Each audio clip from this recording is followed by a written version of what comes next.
Hey, what's up, everybody? Just going to get set up here.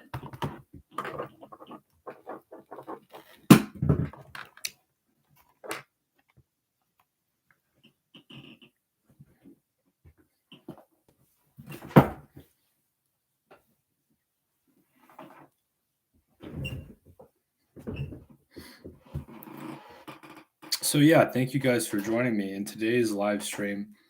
We're going to be talking about Portugal, and I'll just give it some time for some people to join. And yeah, it's just a lot to think about, but I'm looking at Portugal for a number of reasons.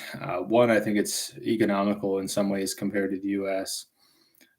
Two, I think it's a really peaceful country from what I've been reading. It's ranked like the third or fourth most peaceful country in the world. Of course, I've heard the Wi-Fi is quite good throughout Portugal. Heard a lot of good things about the food, and I'm looking at some smaller towns in Portugal as places of interest, and I think that it's going to be different than being in like a Lisbon. I've looked at Lisbon as well, but Lisbon's quite expensive, and I think for my purposes, also wanting a quiet place to work and study. I think places that are more small town vibes are going to be a better fit for my needs right now. Um, that's partly why I'm not looking at big cities as much for this phase of my studies. Would it be cool to live in some big European cities? Cost factor aside, absolutely. I think it'd be super interesting. I think it'd be very different than what I'm used to. But I'm trying to think of efficiency. And so when I compare a place like smaller towns in Portugal versus, say, living in like a London or living in like a Munich, it's going to be a lot cheaper to live in some of these kind of smaller places in Portugal. I'm not going to have to pay a lot for transit to get around. I'll probably be able to walk to the grocery store, be able to walk to handle different errands, and that's going to save me a lot of time and money.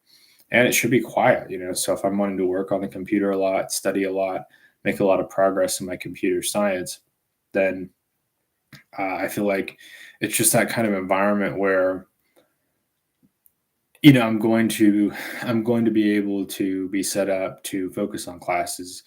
Being in a smaller town, there's not going to be as much nightlife, and there's going to be semi-limited stuff to go explore. There is a lot to see and do in Portugal, but I think that it's just going to be a situation where there's less resistance or less friction as far as my interest to study and make progress in my programming, grow my skill set, understand concepts like data structures, and to really make solid progress, but do it in a cost efficient way, paying less rent than I'd be paying for a comparable place in the US, paying less for groceries than I'd pay for comparable groceries in the US. Because something to note, this is kind of a difference between some parts of Europe uh, and the United States, is that in the United States, we have a few businesses that control much of the farming industry. And so that leads to less competition as far as pricing goes. Whereas in Europe, at least in some parts of Europe, you have a lot more small farms, and they can kind of compete on price and drive the price of different things down, make it more affordable to buy things like bread and cheese and meat. Uh, and so that's kind of what I'm looking forward to, is being able to eat pretty healthy in Portugal, but uh, doing so in an economical way. I think it's really important to think about the source of your food and think about what you're putting into your body. And living in a place like Portugal is really appealing for that reason. I think that there's a substantial interest in eating healthy and really being conscientious um, when it comes to uh, that sort of thing. I'm gonna hope my mic is. I do have a mic, but I think I can get an even better mic plugged in right here. Just fix this. And yeah, so nobody's joined, but I'll still talk a bit more about Portugal because um, I'm doing a lot of research on it, and I think it's going to be a really a really good choice. I've not been to Europe yet, and that's another reason that I'm interested in going to Portugal, is because I think that there's value in Americans going to Europe and understanding the differences and the benefits and disadvantages. Of course, I'm not looking to work in Portugal long term. Some of you may be wondering why not move to Portugal permanently. Of course, one, I haven't been there. I don't like to commit to the idea of moving a place that I've never been. Uh, but two, um, the salaries are not so high in Portugal. So something that you have to be cautious about when it comes to a place like Portugal is that the salaries are not nearly as much as what I'd make working a comparable job in, say, England or the United States, especially. So I wouldn't want to live there at extreme expense as far as income potential, and that's where I would uh, probably be coming back to the United States at least in the short term after my time in Portugal. So, kind of branching off, what am I looking at? Well, I'm kind of looking at right now, thinking about doing um, January to like June in Portugal, and from June until like say even August in Eastern Europe, like country like Georgia, perhaps Turkey. I'm also interested in Bulgaria. I've been hearing some good stuff about Bulgaria, and these kinds of places are fairly cold in the winter time. Not Turkey, not as much, but especially like Georgia. Georgia is really cold. The country Georgia is really cold in the winter, and so I think going there in like May, it would be a lot more enjoyable weather-wise, and there'd be a lot more to see and do, and wouldn't have to wear so much warm clothing and deal with all of that stuff. So that's kind of what's on my mind as far as comparing um, the spring versus the summer. I'm not sure what I do at the end of the summer. It might involve coming back to US and kind of regrouping, handling errands, getting caught up on different things like car registration and making sure that all my ducks in a row back here before going back abroad. And I'm not sure where I'd be going for fall of 2022. But it could involve going back to South America. I'm still interested at some point in Argentina, Chile, uh, Uruguay, and I think doing that in a trip would be really, really cool. Doing something like a month in Argentina, um, say like a solid weekend like Montevideo, Uruguay. I struggle with pronunciation, but and then kind of getting a feel for that country, and then maybe doing something like a few months in Chile. Uh, but that kind of depends on finances and also safety. I mean, I have read some stuff about safety in Argentina, and that does kind of concern me. I really want to go there, but I also don't want to be in a place where I'm going to be targeted for having like my Osmo Pocket that I use to record videos, having my computer that I use to do my computer work. That's kind of what's. Oh, hey, what's up? We got somebody joining. Nice. Uh, I just want to be cautious about like where I go with valuables, and so that's something where like Argentina is going to take a bit more planning, I think, than like Chile or Uruguay. But that's where Portugal comes into play. It seems like there's Portugal is fairly safe. Um, it's really predictable. Obviously it's in Europe, and I think that as far as from a studying perspective, um,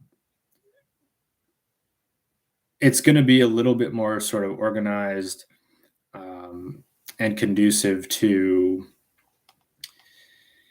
having a simple life. I feel like being in Argentina, it's so eclectic, and there's things like Mendoza and Iguazu Falls, and um, all these wild things scattered around a fairly large country. Argentina is actually the largest country in South America, and that could cause me to want to visit all these different places and fly around and want to do this and that. And Portugal is smaller, so like Portugal, you can get around by bus more easily, and you can have more predictable train schedules, and these kinds of things are just all more predictable. And I think that would reduce friction on some level. In exchange for costing a bit more, I think it would reduce friction as far as like focusing on studying and being able to plan for trips. Because in places like Argentina, if you're flying to like Mendoza, from my understanding, that can be a pretty dangerous airport. You're talking about a high altitude city, and it has a lot. Oh wow, okay, great question, Malik. Good to see you, man.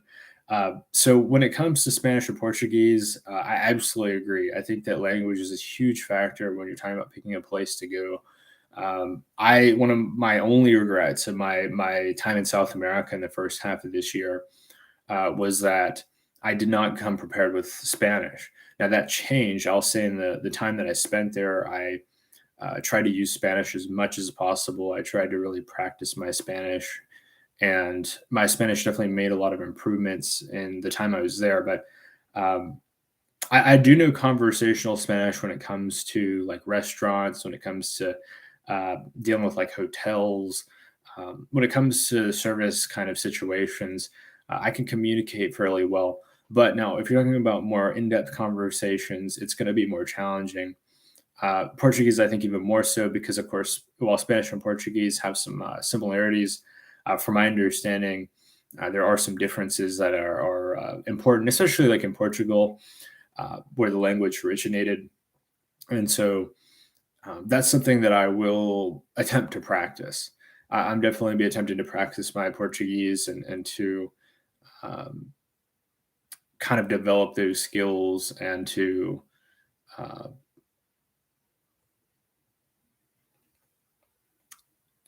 communicate in such a way that yeah, that's probably accurate.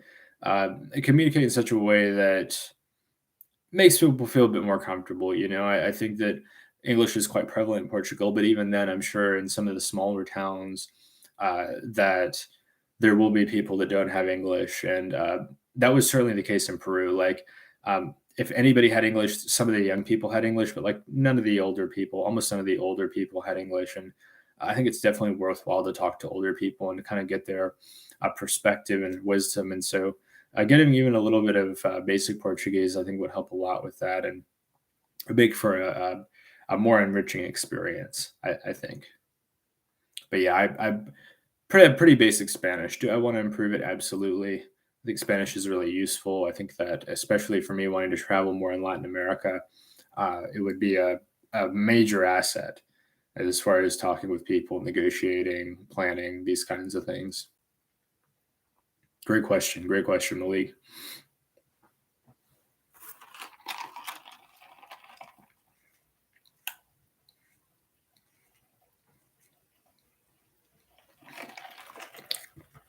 I haven't bought my ticket yet, but um, I've got some more planning to do.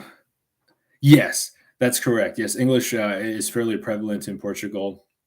It's especially like in the software kind of development community. From my understanding, most of the development happens in English. So, like for me, I'm also going to be seeking out people that are software developers, and because they're coding in English, I think that they're going to have a higher rate of English proficiency than say like the general population. Of course, I'm still going to want to talk to neighbors and people in the neighborhood and things like that that aren't in that community. So that's going to be a major part of life there too. But yeah, that is different than Latin America, where um, in my experience in Latin America, the majority of the English is found in only the most upmarket districts. So if you're going to like city center Bogota, or you're going to like places in Bogota like Usaquén. Usaquén is a really high end neighborhood, residential neighborhood in Bogota, or Chapinero, another high end neighborhood in Bogota. Then you are more likely to encounter a bit of English as opposed to smaller towns.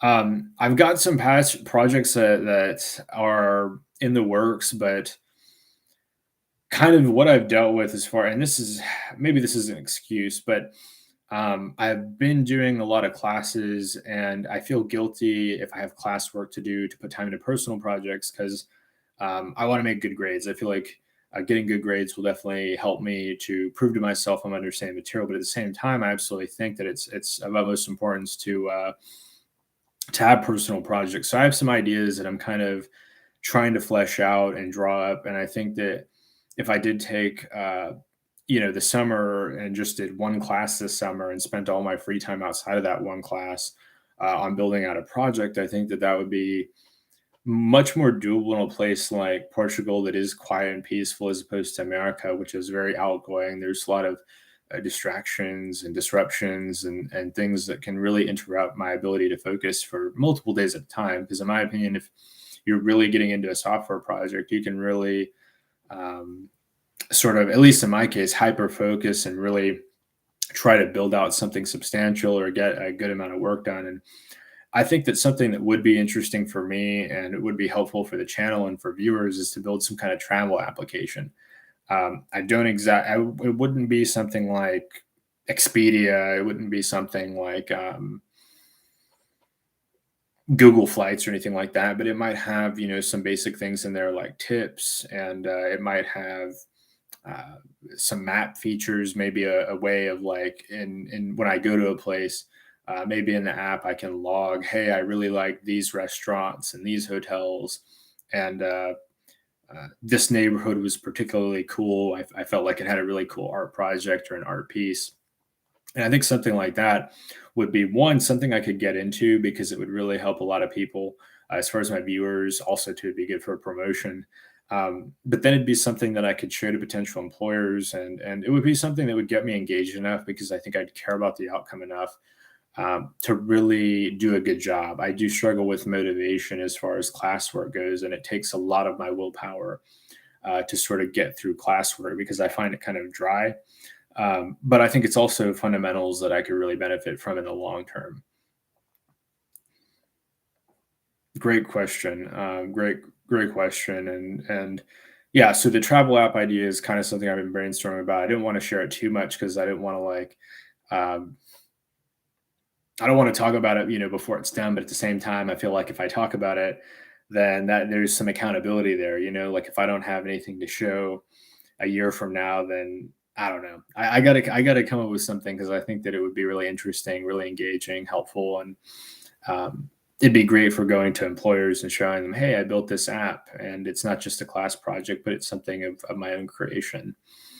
I do have some experience in like when I did a coding boot camp and building mobile application. I have some familiarity with like React, JavaScript.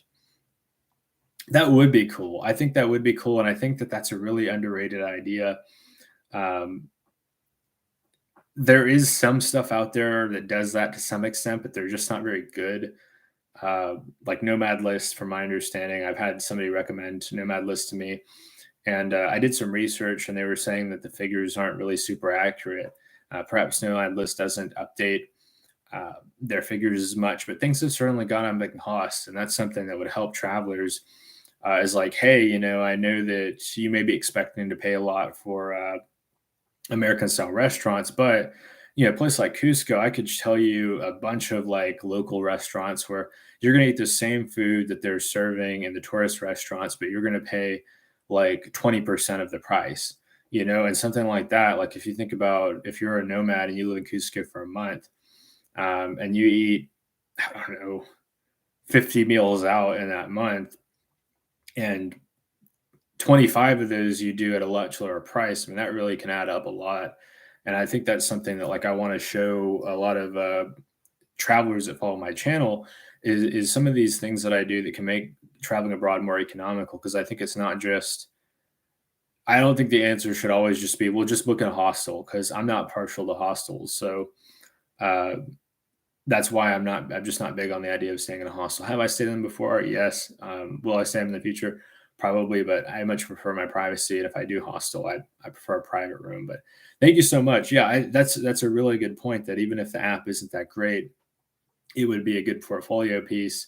And I could have it tested out and get feedback. And I have an idea too, like of, kind of the data, what kind of database I'd use. And um, I think I would get a lot of information too on like learn a lot from the data as far as like what kinds of people are interested in traveling because I feel like 10 years ago if I talked to people about going abroad I would have been looked at like I was crazy. But now it seems like more and more people our age are like, oh yeah, I definitely want to live abroad. And like I was even at this Euro restaurant down the street.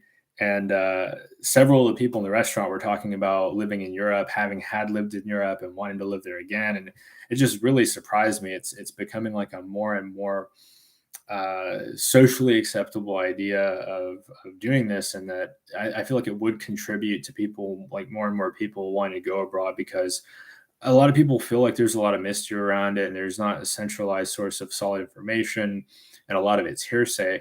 But if you have like social proof, like what you're describing, I think it would help a lot of people feel more comfortable about going to a lot of these places. Like I've been sitting down and showing some of my friends around here in my hometown, uh, like places that I go in Latin America, and their mind is blown. They're expecting it to be like dangerous and shady and just not all around not good, and then they see these videos and it's like, oh wow, they're you know not that much different than America in a lot of ways. But yeah, I do have some interest in that. I should have gotten into NFTs already. I used to sell artwork. That's actually like how I made good money when I was younger.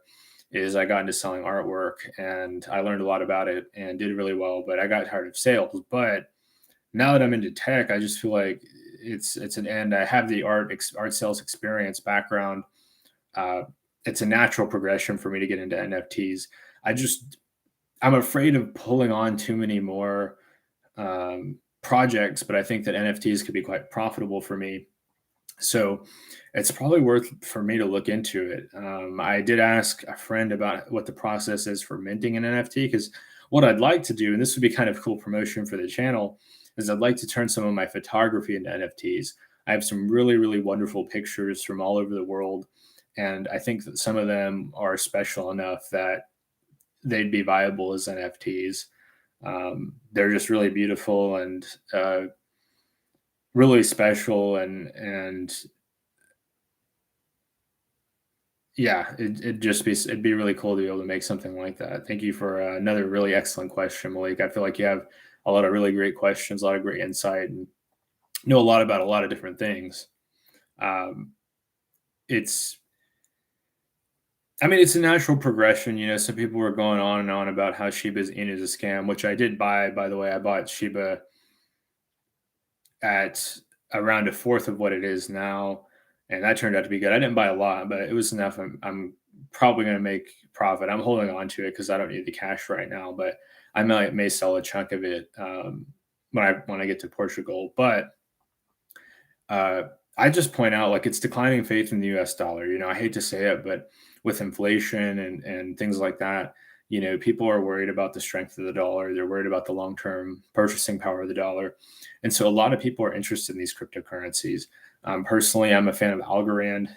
If you were to ask me, which one am I interested in beyond just the meme factor like Shiba, I think Algorand has a lot going for it. Of course, it's being led by Silvio Macaulay. He's a PhD from MIT, and he's got a long track record of success in computing. And so, for somebody like him, he's not got kind of a get rich quick scheme at it, vibe going on. He seems like he really cares about computing and about the progression of the technology industry and the viability of cryptocurrency and the usefulness. They're doing a lot of projects at MIT now, actually um, based on Algorand, and I think that's incredible. I like it too because of the yield. I get a 4% yield on it. I'm also committed to governance. So with committing to governance, I'm actually getting like 15% yield on my Algorand right now, and I'm just going to hold it because I think Algorand is legit. I think there's a cap of like 10 billion coins. It's around $1.80 a coin now, and oh, awesome, awesome. I'm glad to hear you think so. Yeah. For me, when I look at investments, I try to pay attention to leadership, and I try to seriously ask myself, does this leadership seem, legit? And when I see somebody like Sylvia Macaulay, a scientist, not just a businessman, but a true scientist, um, and at the leading computing institution in the world, MIT I mean, basically it's the top computer schools are MIT, Berkeley, Caltech, and Georgia Tech. So one of the top most finest computing schools in the world, really gives him a lot of credibility, and he's got a long reputation that kind of backs up uh, what he's trying to do.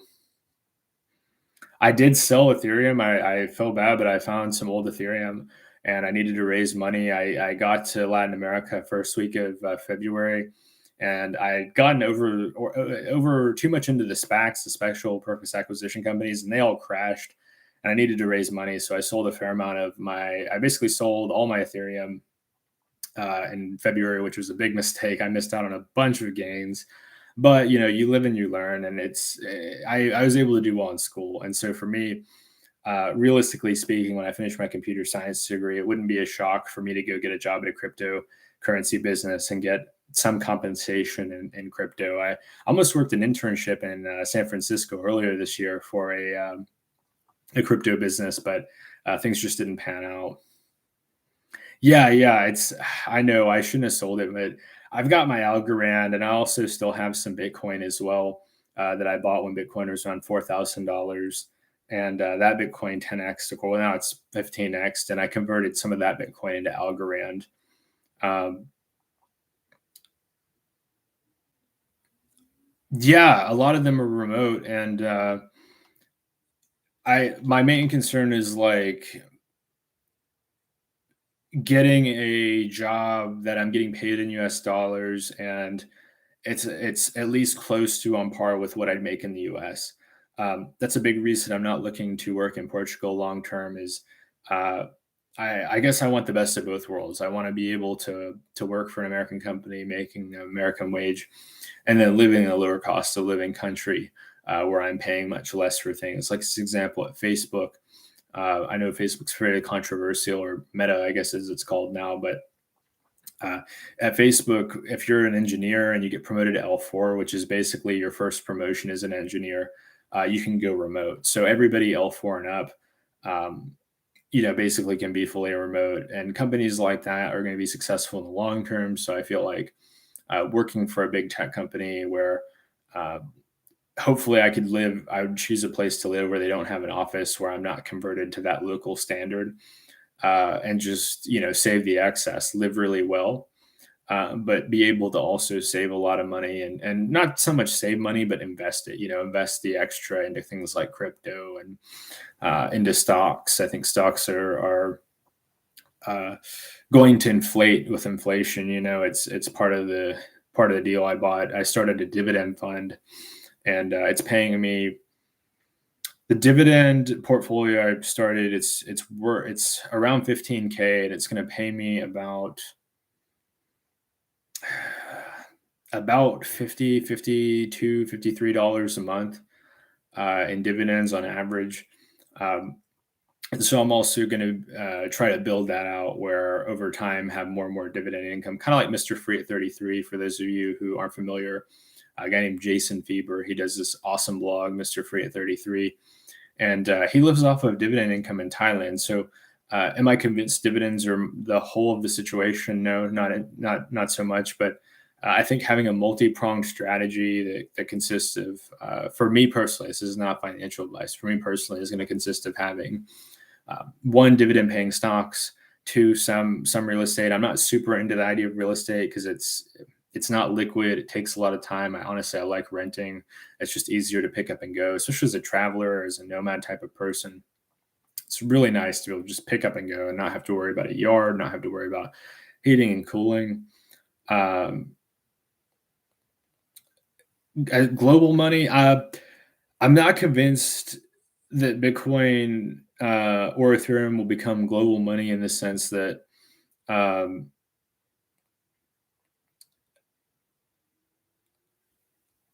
I don't think that there'll be global money in the sense of freedom, if that makes any sense. Like, I get the impression that world governments will regulate or restrict them enough to the extent that I'm not totally convinced that they will, in the long term, have the purpose that they were kind of created for, if that makes any sense. I do think Bitcoin has a lot of legitimacy as being like the old dog or whatever, or the the original. Uh, but I also think there's a lot of potential for software development on Ethereum. Obviously we have a lot of projects that are being based on Ethereum. Um,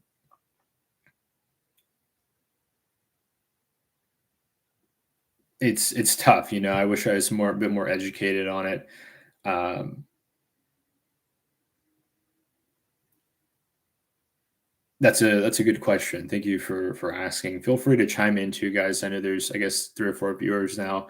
If you guys are familiar with Ethereum or Bitcoin, definitely feel free to comment down below and share your thoughts about which one you prefer, which one you think is a better, long-term solution. Of course, none of this is financial advice. We're just speculating on all of this stuff, but it's fun discussion. I think there's certainly something to be said about um, places like El Salvador, that are adopting Bitcoin.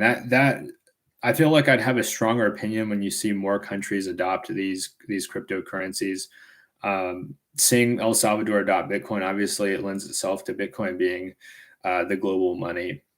At the same time, you see places like China and Venezuela cracking down on Bitcoin, and you worry about, as far as those countries are concerned, if yeah, I mean that's the thing about the dollar is there's a few things that, like, even though I think the dollar is weakening, that the dollar will maintain value. One, the military, the U.S. military can show up anywhere in the world and deliver some freedom, put it politely. And not all countries can do that. I mean, I learned that this is something I learned from this channel called Martin Goldberg. He used to go by Economic Invincibility. And he said, not a lot of countries have that military might. Not a lot of countries can show up and enforce rules and regulations. And that sounds maybe negative or perhaps fatalistic, but that is one of my assessments as far as like the longevity of the dollar is. It's like a lot of countries, they need that, or they need military support, and it's not financially viable for them to create a substantial military compared to what we've got going on. And also we have a lot of natural resources. We have a lot of good farmland in the United States, especially in the southeastern US where I'm from. There's just tons and tons of good farmland that can produce a lot of food. And our country is so wealthy, we actually pay farmers uh, not to farm. Like if you own farmland or you're a farmer, you get subsidies from the federal government to produce less.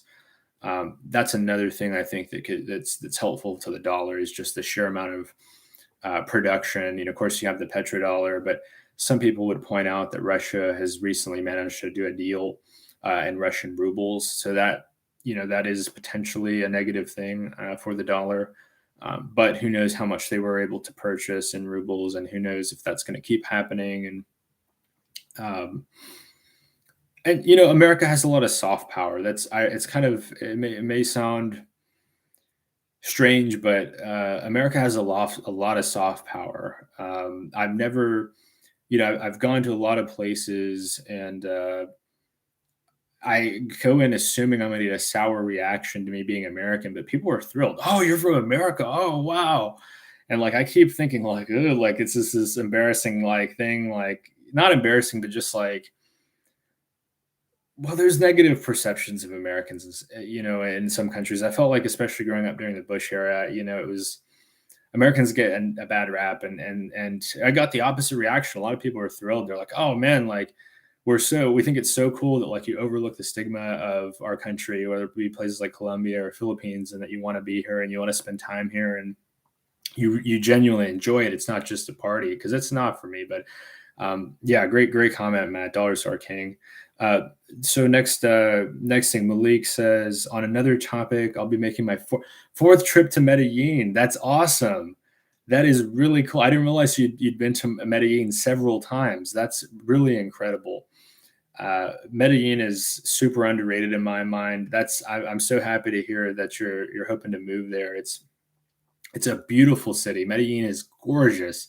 I mean, it is so picture perfect in a lot of the neighborhoods that I really enjoy, like Laureles, Estadio, um, Calisans. Uh, these places are incredible. The weather's amazing. The people are really friendly. A lot of gorgeous women there. A lot of gorgeous, like some of the most beautiful women I've ever seen in my life, all over the place in Medellin. Also economical. I mean, you go to places like Salud Pan, you can have an organic lunch for like $5 with soup, um, salad, entree, dessert, and beverage. And you can go there and you can have all these different like uh, things for those who haven't been to Medellin. Salad Pan's really good because they actually have a farm in the hills, kind of near Medellin, where they grow all these vegetables in this volcanic soil. But so they then bring the vegetables down. They serve them in the restaurants. So it's not like you're getting these bland kind of factory farmed kind of things, but you're getting really, really high quality produce, but served to you in a really oh, nice, nice. I stayed in Envigado, near Itagüí, for a bit. I like that area a lot. I really liked Envigado, and I wish I'd spent more time down there. It's really like a it reminded me in some ways of like Inglewood in the Denver area, Inglewood, Colorado, which is not like Inglewood in LA, but that's neither here nor there. Um, Really, really, really cool neighborhoods. I love the Estadio. I feel like Estadio is like almost like a hidden gem in Medellin because everybody's telling me go to Laureles, go to Laureles, and I ended up booking a place in Estadio because it was near Laureles, and I was like, ah, whatever, I'll give it a shot. And I was like, oh, this is super cool. One of my favorite things to do in Estadio is to go to the skate parks and just watch people skateboard. I could do that for like hours and just hang out drinking a smoothie or a cold water, just watching these super talented people on BMX bikes and skateboards, uh, doing all kinds of tricks and like really, really just talented and hardworking. And it's a really laid back city. Like that's something that surprised me about Medellin because you hear a lot about the '90s, a really dangerous time in Medellin. Medellin was the most dangerous city in the world. And then like when I went there now, people that grew up there definitely have a tenseness in some ways because they know what it was like there a long time ago. But like I exercise normal precautions like I'd exercise anywhere else, and I never had. Yeah, that place is super cool. Um, it's a super healthy city. Like Medellin, in my mind, seemed like the perfect city to be a kind of a health conscious person. You have all this incredible healthy food, and then to pair it with that, you've got all kinds of outdoor activities. You've also got public gyms, like where Malik's talking about. You've got places where if you don't want to go to a gym, you don't want to pay for a gym membership, you can still get a workout. You could still get good exercise and get your sweat on and burn energy and make progress. Not to mention all the hills, if that's not enough, if you're somebody that likes a lot of hills, like neighborhood like El Poblado has a ton of hills for walking. I first stayed in El Poblado, Malik, for about a week, and then I was like, you know what? I kind of get it now. I feel good to venture out of the kind of bubble that is El Poblado, and I'm so glad I did because Estadio is incredible. So you're making your fourth trip to Medellin next month. What brings you, or what brought you to Medellin? What kind of had you looking at Medellin? Um, what prompted that decision?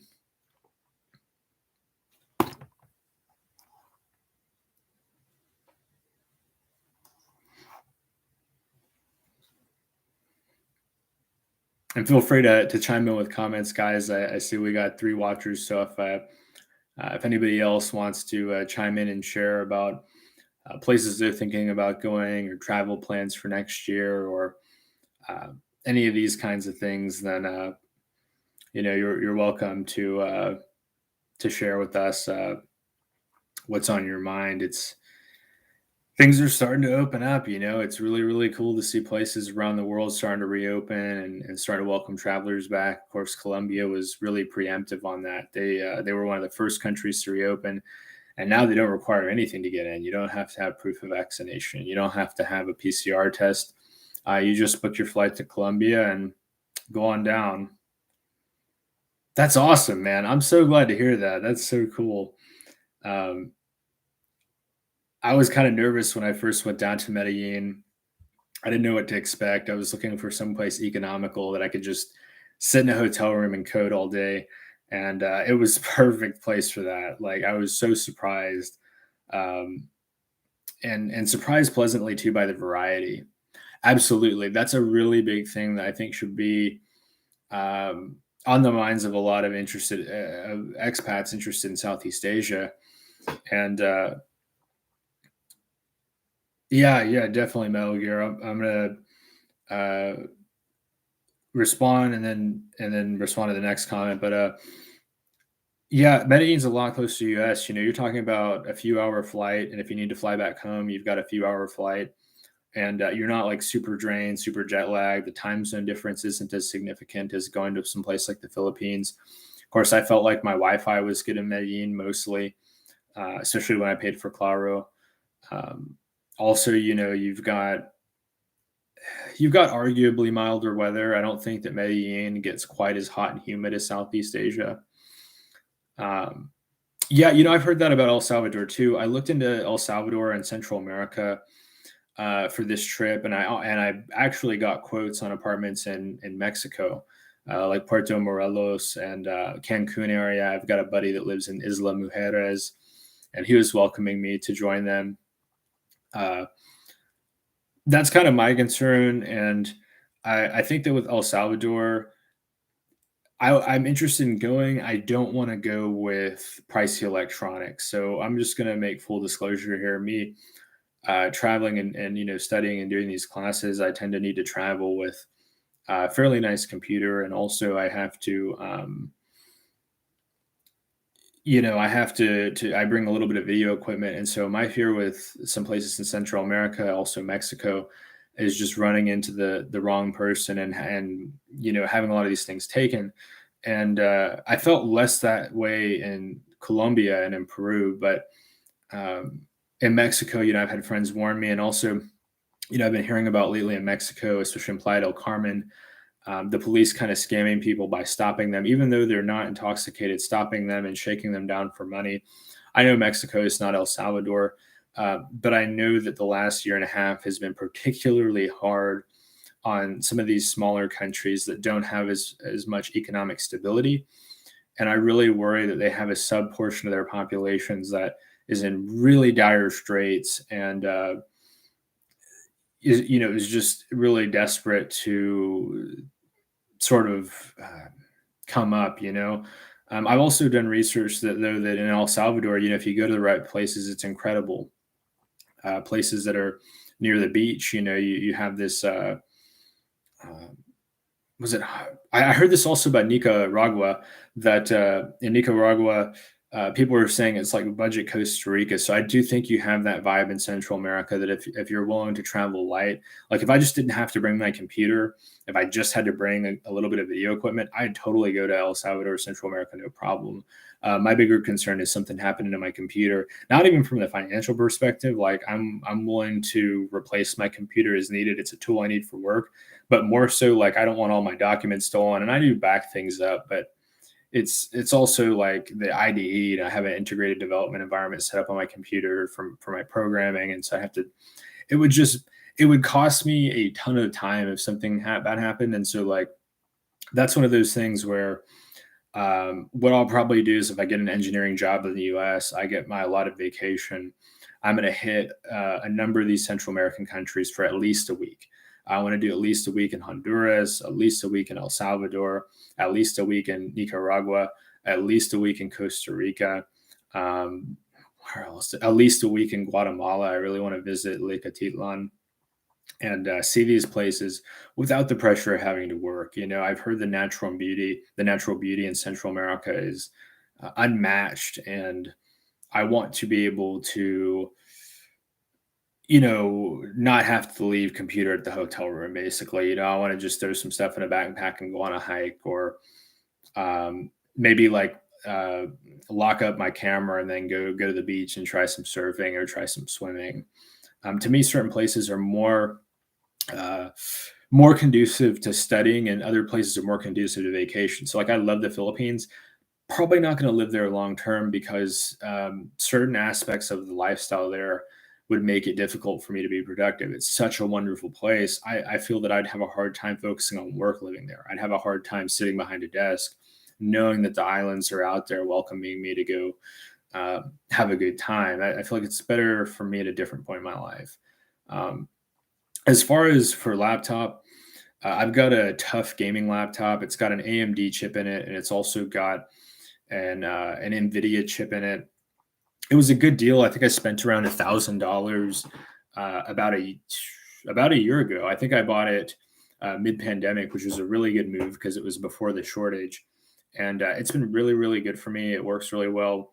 Also, the rest of my gear is Apple, but I wanted a Windows machine just in case I had some kind of program or something come up that wouldn't want to cooperate with Apple. But I also use a Mac Mini and an iPad sometimes. And yeah, I thought so too. I just bought an 8 gig RAM stick for about $40. So for $1,040, I'll have a 16 gig RAM. Oh, and it's got a solid state hard drive, I think it came with a 512 gigabit solid state hard drive, and then plus the AMD chip. So it's a really good value. It was ASUS, ASUS, so the ASUS brand, and I'm really happy with it. It's really reliable. I am interested in Albania. I'm glad you mentioned Albania. Uh, I think some people overlook Eastern Europe. I think some people get the impression that with Eastern Europe, why go to Eastern Europe? You can go to Western Europe. I don't have that mentality at all. Personally, Western Europe, aside from a place like Portugal, oh, great, cool. Malik, you're also interested in hearing about Eastern Europe. We're talking about Eastern Europe. Yeah, so I have a lot of interest in Eastern Europe. I grew up with a lot of Eastern Europeans here in Nashville. It surprises people, but there's a substantial Ukrainian and Belarusian community, like basically part of the greater Russian diaspora here in Nashville. And I've always been interested in where they're from because they've kind of described it as a harsh and cold place in a lot of ways. And I want to see it for what it is, and I want to go explore it and check it out. And I have more interest for what it's worth outside of Portugal, which I think is a really special, unique situation. I'll put it this way. I'm more interested in going to Belgrade than London. I'm more interested in going to Kiev than I am interested in London. Not that I wouldn't love to go to London. I think obviously it's going to be an incredible world city, but I think that because I've spent a fair amount of time in New York City, that London is going to be more similar to a place like New York City than a Kiev, Ukraine, or like an Odessa, Ukraine. These kinds of places are going to just be a lot more different than what I'm used to. And I absolutely agree. Spanish is going to be a lot easier to learn than Russian. I've heard my Russian friends speak Russian, and I absolutely cannot keep up. And yeah, Russian is more, as far as difficulty is concerned, more in line with like Japanese than something like Spanish. But Eastern Europe does hold a lot of intrigue for me. I'm interested in. I'm not. I think some people, when they travel abroad, they want to go specifically to places that they feel comfortable with, as far as like living standard. Like, I'm only going to go to Australia, or I'm only going to go to New Zealand, or I'm only going to go to London, UK, because I only want to see really nice stuff. And I think some people might say, "Oh, Eastern Europe, isn't that like Soviet bloc? And like, aren't they having economic hard times?" But in some of these countries, they made drastic economic reforms, especially a country like Georgia, which I'm super interested in Georgia. For those who don't know, Tbilisi has no property tax and no building codes. So they just build whatever. And that's just fascinating to me, going to a city where I can walk around and see all kinds of strange looking buildings and things that don't look like they belong together, because you just don't have that in the US. In the US, outside of Houston, Texas, which is a really special case, there's a lot of building codes, rules, regulations, and things that kind of dictate how things are built or how neighborhoods are constructed. And so seeing something like that in Tbilisi would be fascinating to me. I would be interested in going. I think I mentioned this earlier in the stream, in January, but Tbilisi is quite cold, as is Batumi. So if I go to Georgia, it's going to be good idea. Thank you for the heads up, Metal Gear. I think I'm going to do that. Let me make a note of that. Let's see here. I just need to get a pen. Yeah, because it'd be cool to have like a central resource for people to meet up and to discuss different destinations. And let's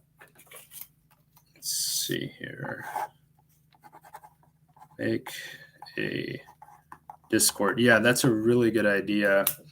Metal Gear. Yeah, absolutely. Another one of my subs in the UK. Uh, he actually got me to make a Discord account, and so I made one to talk to him, and we had some good conversation.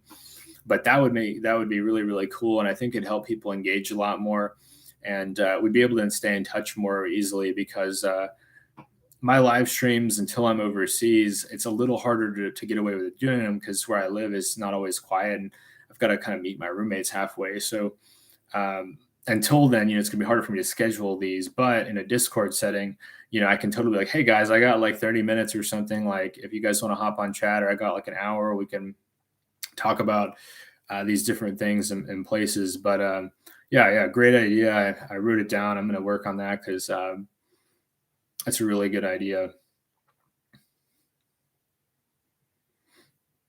Plus, two, I think when it comes to budget, and I am a budget minded guy. I like value. It's not so much that I'm cheap; it's that I want to know that when I'm spending money, I'm getting something for it. And I feel like if I go to a place like Eastern Europe, at least in some cases, I will admit some of the prices that I saw as far as in Sofia, Bulgaria, they seemed a bit high. I mean, I looked at a few restaurants. Of course, they were probably the higher end restaurants, but they were almost comparable to like American prices for like certain meats that are really tasty, like lamb or perhaps certain kinds of steak.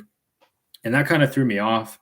Um, I need to do more research on Bulgaria, but some of the research I've done on places like Georgia, your money, especially if you're coming with US dollars or say British pounds, it's going to go really far in a place like Georgia, Ukraine.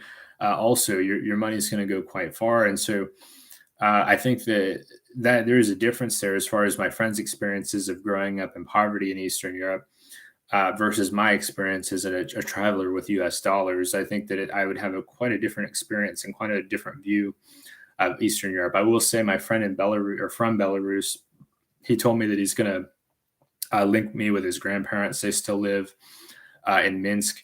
But he told me to be careful. He's like, in Belarus, especially because they could tell you're not from Belarus.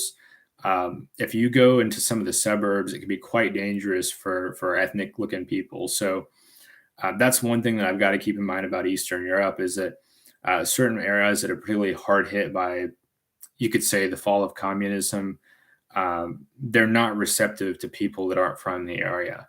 And I've got to be cognizant of that and respect that. And so that's what he warned me about. Who knows? He hasn't been in Belarus in a long time. Could be nothing, but he did warn me like, hey, stick to the city center in Minsk, stick to the nicer restaurants, stick to these kinds of places. Italy is interesting to me. I think Italy is going to be safer than Eastern Europe. Certainly, it's going to be more developed. I do have a lot of interest in Italy.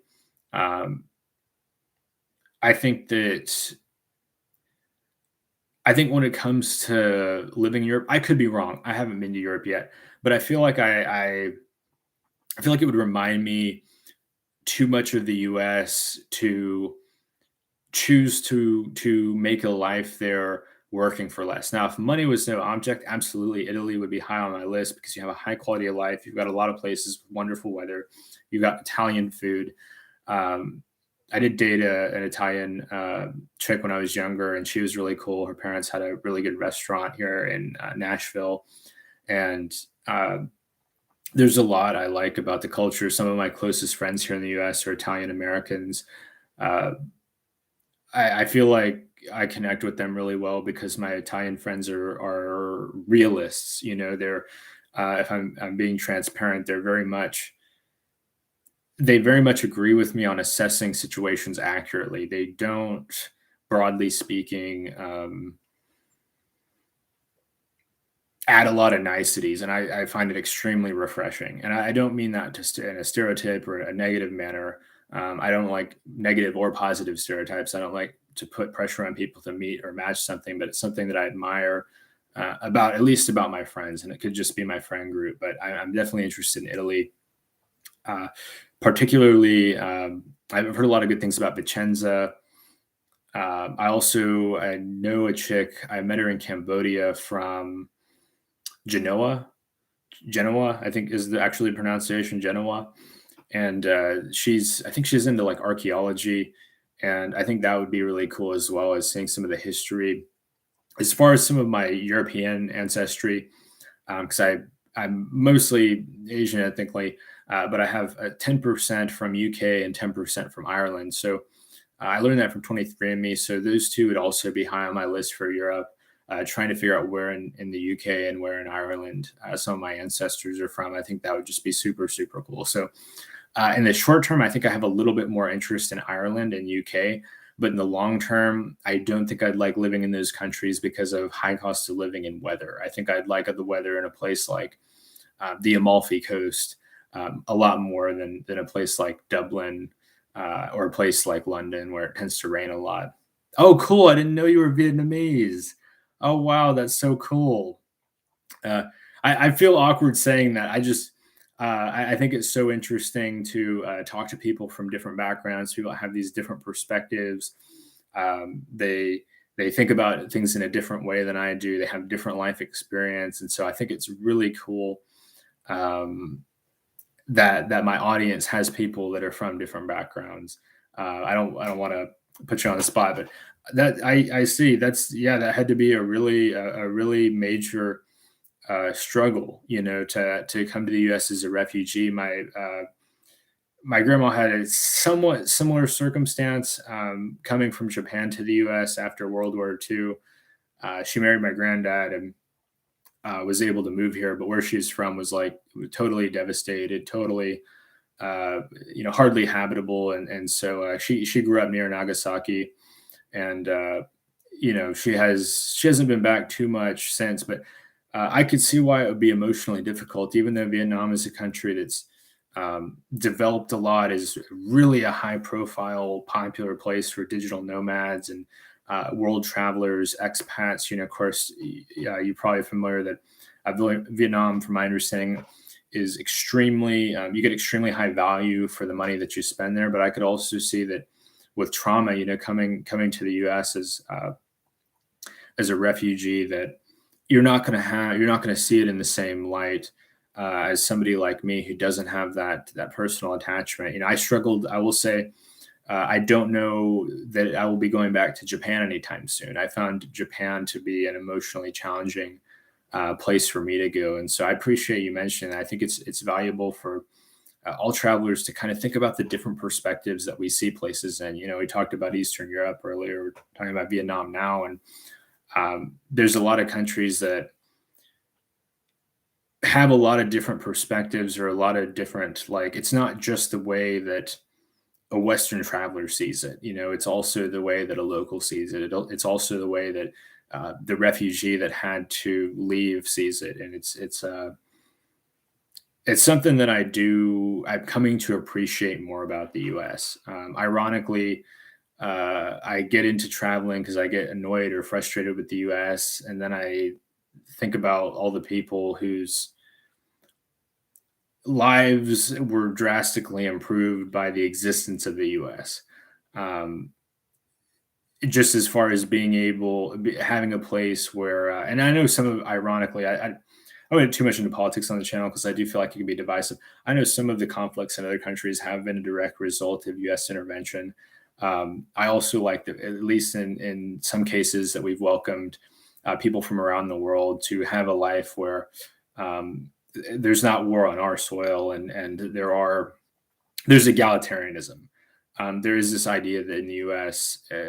That if you work hard, you can have something for yourself. You have something to show for it, and I do struggle with that. With talking to some of my friends in Southeast Asia, that are perhaps envious of the opportunity. Not like I don't mean to put them down, but I've also heard it in those words of the opportunities that we have in the U.S. to earn U.S. dollars and have the career progression that you have here, be able to um, save a surplus amount of your income here, uh, because a lot of these places like Vietnam may be like economical for people like us, but for local people, it could be quite expensive. I think Chiang Mai is that way, where when I first went to Chiang Mai, I was surprised by the amount of local people like living with roommates. And I mean, to be fair, a lot of these were students, but I was just thinking, oh, that's just like in the U.S. Like as far as having to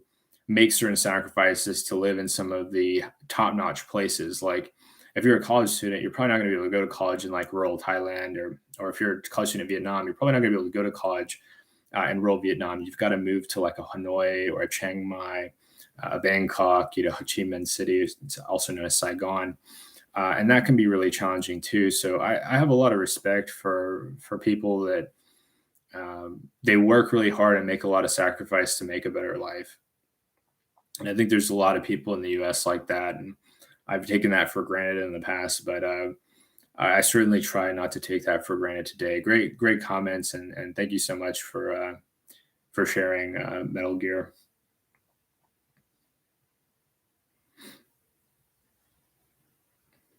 In my case, so I'm half Indian, and I haven't been to India yet. Still haven't been to India. I intended to go during the pandemic. I was traveling in Thailand when the pandemic hit, and I was actually in the process of booking my flight to India, and uh, basically they shut it down. They locked the borders, and I was like, got to go back to the U.S. Because I was thinking go to India, then South Africa, and then the U.S. But I ended up going direct back to the U.S. So, what is the best part of traveling? Great question, Ronell. Thank you for asking that question. The best part of traveling for me, when can we travel all over the world? That's another really good question. I think a lot of places are opening. Europe's fairly open. Of course, there's a question: have you had the poke, the Pfizer, or the Moderna, or the AstraZeneca? One of these things. Um, that's going to be a big factor of when you can go and where you can go. I think that the remaining countries that aren't reopened are working on it. I do think the Philippines is making efforts to try to get things reopening, and to try to open up and allow tourists to come back in and spend money, because a lot of people want to go to these places. And Cambodia is also working on reopening. Um, the best part of traveling for me, thank you. Well, yeah, great comment. The best part of traveling to me is the humbling aspect. When I was younger, I had a lot of success early on, not in my early teens, but definitely my late teens, early 20s. I had a lot of success. I just was in the right place at the right time. I also worked really hard, but I developed a kind of an arrogance. I developed a kind of a condescension, or a know-it-all mentality, and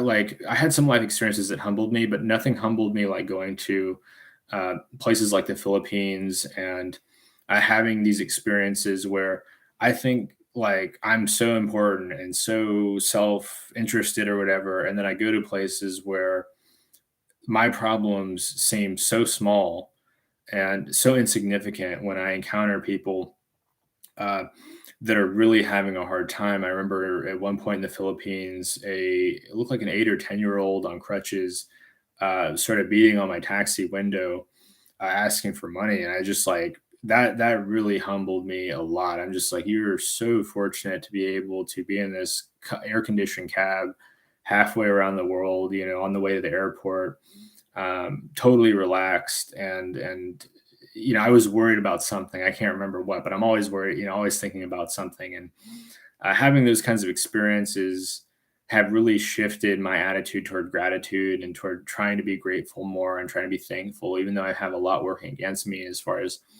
being orphaned quite young. I've also got a lot going for me, being American, having the skill set that I have, having being intellectually gifted, as far as having parents that when they were around, they were both medical professionals. And so uh, I definitely have a lot going for me. And the best part of traveling is being reminded of that. I could say the food is great, or staying in hotels is great, or going to beaches or mountains is great, but something that's intangible. Hey, good evening, Kiki. Uh, I'm gonna touch on Will's comment, and then I'll talk a little bit about Ireland. That's so cool, Ireland. Wow, That's really, really interesting. My really close friend here in Nashville is he's going abroad for the first time. He's going to Ireland with his girlfriend. I think he's going to have a wonderful time. I think that they're really looking forward to it, and that's going to be a really good experience for him. India will be fascinating. I'm waiting on India for when I have a stretch of time to not have to work or focus on school and to really enjoy it. I'll be going to Chennai. I'll be going to Goa. Uh, my father was from the Chennai area, which is the kind of the east coast of India. Chennai is the cultural capital of India. It's got a lot of history, very different from Bangalore, which is the kind of Silicon Valley of India, where all of my Indian friends are basically from Bangalore. So yeah, India is going to be really interesting. I'll definitely be making a ton of content in India, and it's going to be so strange to be surrounded by that many people. I felt it in Japan, but I think I'm going to feel it even more in India because there's like over a billion Indian people, and I'll be one of a billion as opposed to feeling maybe a bit out of place at times in the U.S. But yeah, great comment, Will. Thank you for sharing. Also wonderful to hear about Ireland. I definitely want to go to Ireland one day. I'm interested in Dublin, but I'm also interested in Cork. Of course, the Cliffs of Moher. Uh, a lot of these places are really fascinating to me. Have I been to any Middle East countries? Actually, you might be surprised to know this. The first country I went to was Israel. Like 10 years ago, I never thought I would leave the US. I was making good money. I was in traveling sales work. I traveled all over the US, spent time in the Midwest and the Northeast and the Southeast, West Coast. And I was like, this country is amazing. Why would you ever need to travel outside the US? Like, why do why go abroad? And then I was taking this college course, and I my previous undergrad was in political science, and I got to the end of my degree, and they were like, you can either do this course with a really boring professor, or you can study abroad in Israel. And I was like, I don't want to go to Israel. Isn't that dangerous? Like, I don't. That's why would I do that? But this professor was really boring, and the class was going to be like 3.5 months in the summer. And I was like, I could go do that for 3.5 months, or I could go to Israel for 2.5 weeks. And so I went with Israel. Israel was incredible, and I was like, totally, I could live here. Like it's a really nice place. Like Israel is really developed. The food is incredible. The blackberries were like golf ball sized, and incredible quality. Everything was so fresh. But it's expensive, So in Israel, I invest in Israeli companies, and I think that they're really tech savvy as far as like integrating a lot of technology. The public transit, for example, in Jerusalem and in Tel Aviv is incredible. The beachside towns, Netanya, can't think of another, Haifa. Also, there's the Dead Sea, incredible, small country. You can do a lot in a small country. Really like Israel. I would be going to Turkey, except I take certain medication, and my medication is heavily prohibited in Turkey. And so, if it weren't for that, I would probably be going to Turkey instead of Portugal, if I'm being honest. I think Turkey is probably, I know Turkey is going to be more economical than Portugal. I know the dollar is going to stretch further. Of course, we've had a serious um, devaluation of the Turkish lira against the dollar. I think the last time I checked, it was $1 is 8 lira. Now it's $1 is 9.5 lira. So pretty hard on Turkish people. But if you are an American traveler carrying dollars, I think Turkey is a great option. Of course, barring my need to take medication with me. So, and I may go to Turkey after, like in May or something, if I've gone through my prescription and I'm not in a class, and or I'm just taking one class that I could get through on just coffee. I may go to Turkey for like 3 months. I'm really interested in Istanbul. I'm really interested on Izmir, and yeah, Turkey is fascinating to me. Really glad to hear that, Will, about Ireland. You've been many times, and you're from.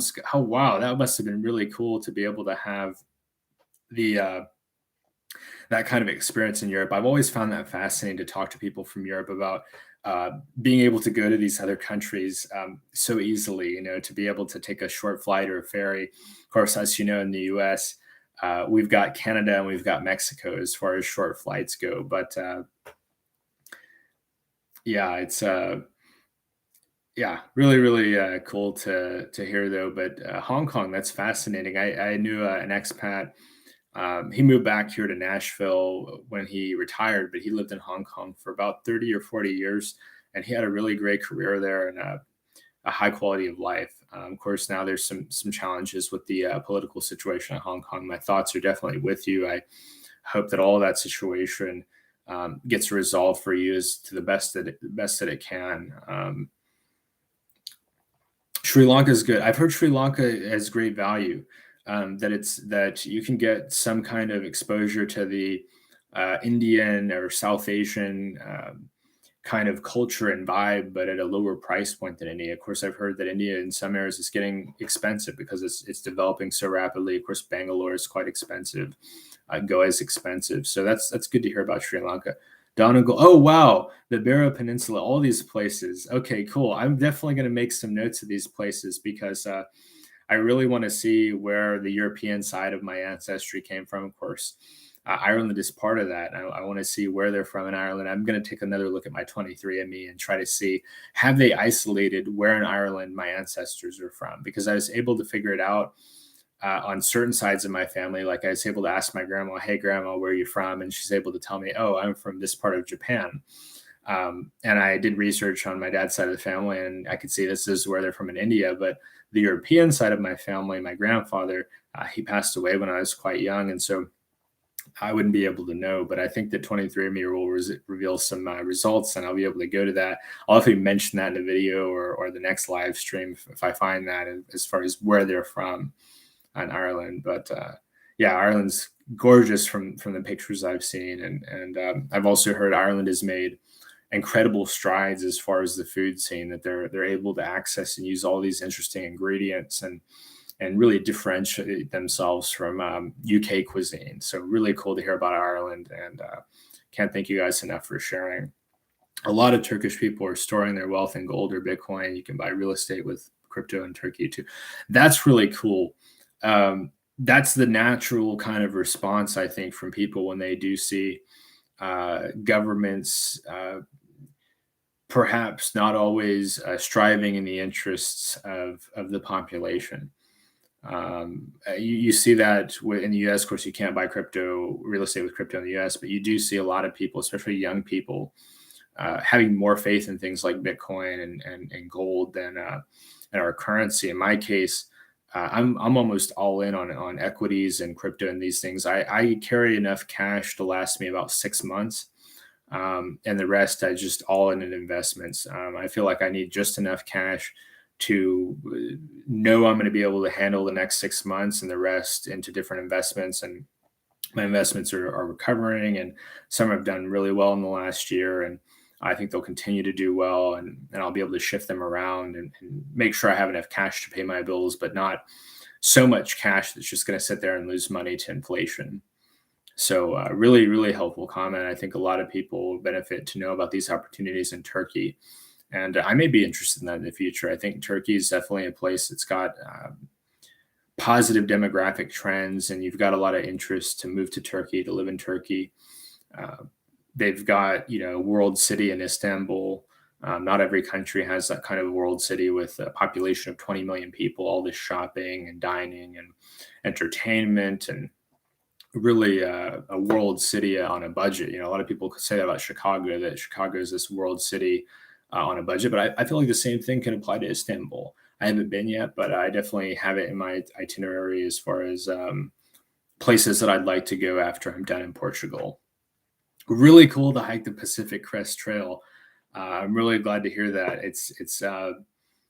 I've heard a lot of wonderful things about it. I had a few friends hike the Appalachian Trail.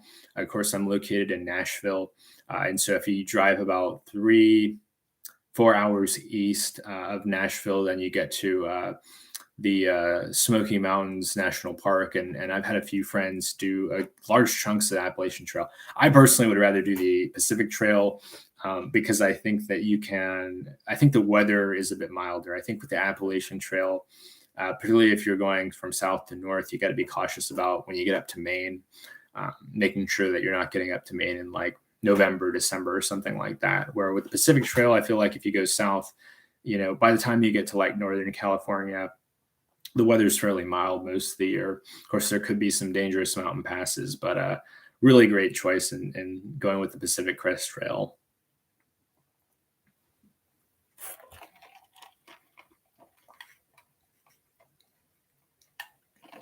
That makes a lot of sense because I think that Ronnie was the Hong Kong expat I knew. He's since passed, unfortunately, but he came back in 2016, and he left Nashville in his 20s. So he served in the military, and then he went to Vanderbilt, which is the kind of preeminent college here in Nashville, and did his undergrad and then did his MBA.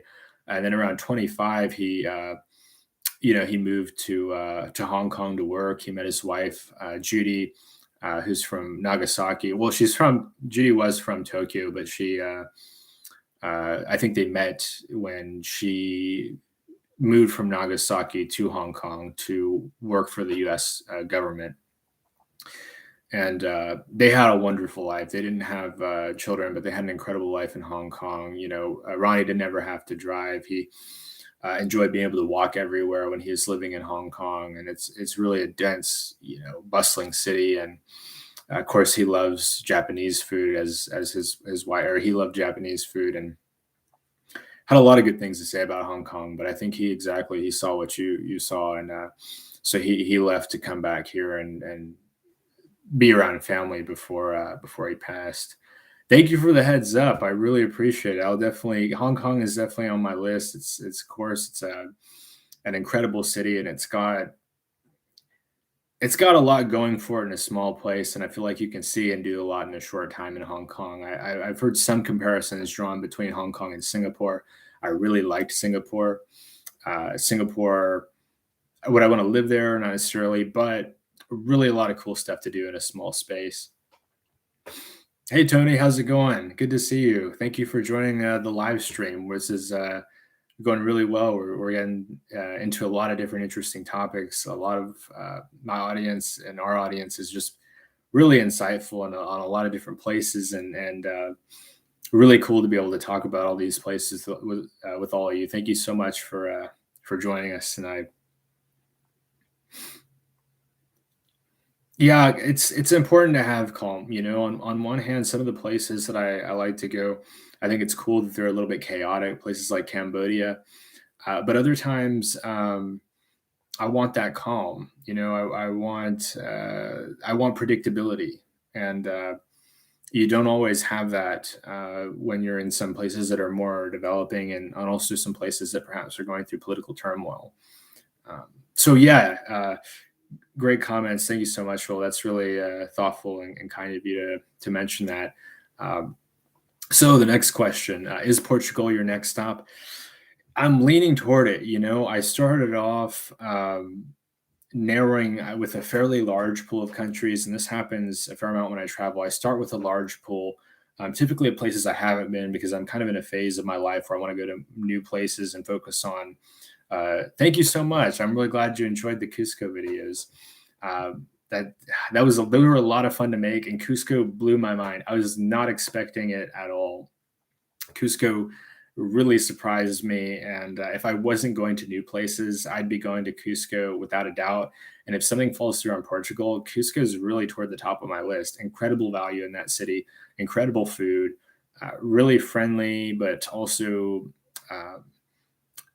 very considerate people, local people. People are very respectful of your privacy. You're not going to have people coming up to you in Cusco very much, trying to hassle you for things. It happens a little bit in the touristic neighborhoods, but not so much out of them. Cusco is incredible. But Portugal, some of the factors that I'm looking at Portugal would be, one would be value. Of course, Portugal is going to have lower costs than, say, a London, or another comparable expensive city, or like an Amsterdam. And yet it's still going to be quite developed. You're still going to have nice public transit. You're still going to have proper food safety protocols. You're still going to have reliable Wi-Fi. You're still going to have relative, safety. There's a level of predictability, I think, that comes with a place like Portugal that would be really good for me right now. It's going to cost a bit more than some of the places I'm used to. Of course, It's going to cost a bit more than Colombia. It's going to cost a bit more than going to Portugal or to a place like Thailand.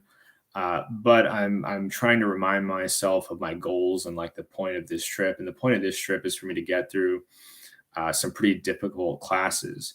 And if Portugal allows me to have a peaceful, quiet environment, of course, it's rated as the third or fourth most peaceful country in the world, and I'm able to get through my classes, then awesome. I just, handled two birds with one stone. I got to see a cool country, visit a beautiful place, and yet also uh, get a lot of things done. So, okay, starting the Canadian border and hiking south. Yeah, I've heard that the desert can be extremely beautiful, or extremely brutal. Sorry, beautiful wasn't the word for that. But yeah, I think the PCT can be surprising because people think of the Pacific Coast as being Los Angeles and San Francisco and Seattle, and it's so beautiful, and you have uh, these wide expanses, but they don't think about getting through like the Sierras. The mountain passes can be quite dangerous. It's definitely strenuous. You're talking about a multi-month hike that's not for the faint of heart, but it sounds like you've been preparing, and that's I really commend you for planning ahead and really thinking about how you're going to tackle it. It's really a proof of human ingenuity, strength, and determination to be able to do something like the Pacific Crest Trail. And also, I think that something to be cool about Portugal is being able to get over to Spain. I've not been to Europe before, so being able to take a bus ride to Spain would be incredible. Same place like Barcelona, Madrid, the Andalusia region. It would also be incredible. How do you survive to travel? It's a luxury. So a few things, Ronell. The first thing is going to be investing. I think that most digital nomad types, most remote workers, most expats should have a strong understanding of investing, and that's because uh, investing is the way that I sort of uh, combat inflation, right? So the problem with a lot of financial education tells you save cash. And I had this experience growing up, immigrant family, save cash, just hoard as much cash as you can. If you hoard enough cash, one day you're going to have a big enough pile of cash to live on. Well, inflation totally defeats that. Um, One second, I'm getting buzzed a couple of times. Okay, cool.